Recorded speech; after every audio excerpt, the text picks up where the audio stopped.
Avatar: The Last Airbender is one of those rare perfections, and it's almost impossible to replicate that.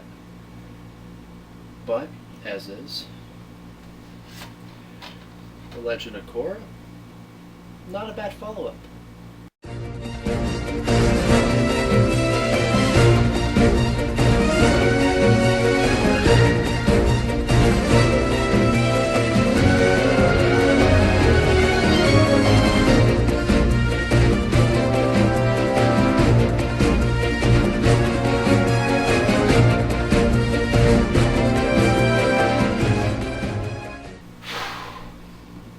I really wanted this to be amazing.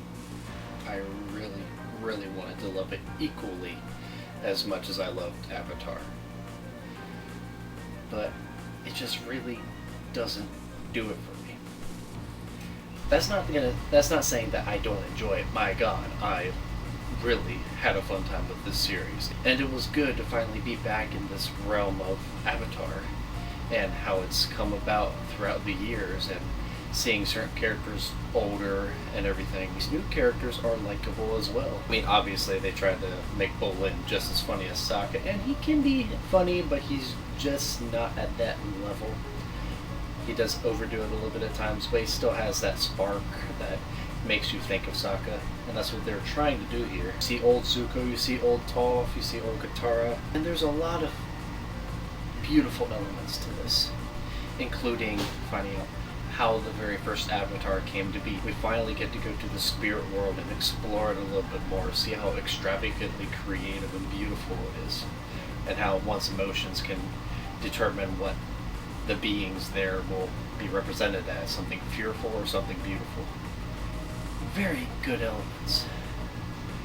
But this is very heavy in action.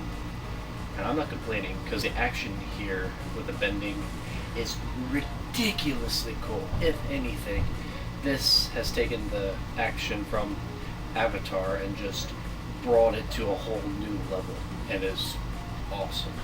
Like, my major negative here is that it feels really rushed. I mean, it takes its time when it needs to, but for the most part, it just feels like it's jumping around so much. And I think this series could have been spread out a little further. Just my opinion. But at least one more book at least made the other books at least 3-4 episodes longer. But just to give a little more character development, give a little more time to expand upon how the spirit world and the modern world meld together, because they're trying to make a big deal about that, but then they just gloss over it. Like, it's just there.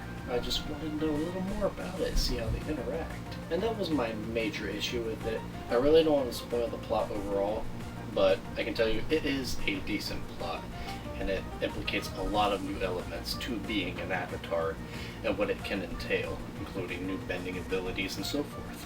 Whew. This love story is insane and frustrating. With Avatar, Aang and Katara eventually, at the very end, get together, and that's the thing we all wanted to see.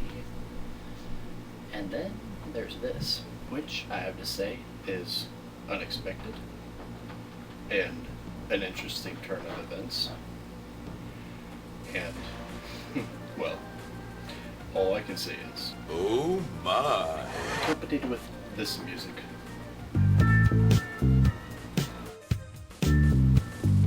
Final verdict. I'm gonna love this more. There is a lot of elements that I really, really, really like about this series. And it's a worthy follow-up, don't get me wrong. It's just got some issues that just really hold it back from not being as great as Avatar: The Last Airbender. So, in the end, I have to give The Legend of Korra an 8 out of 10. Would be a 7, but there is a lot of creativity here and a lot of potential for an amazing cartoon, and I really appreciate that aspect of effort put into it. But if there was more story, more character development and more time dedicated to the details of how this new world works, we might have a better animated series. This has been a Way Fast Review, and we'll see you next time on Team F-Force. Oh, god damn it, I'm sorry, I tail-ended again. Sorry.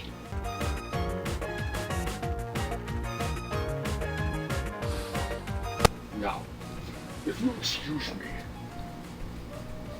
I'm going to Jurassic World without paying that ridiculous price of admission.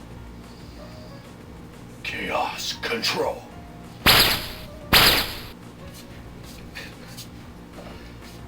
Oof.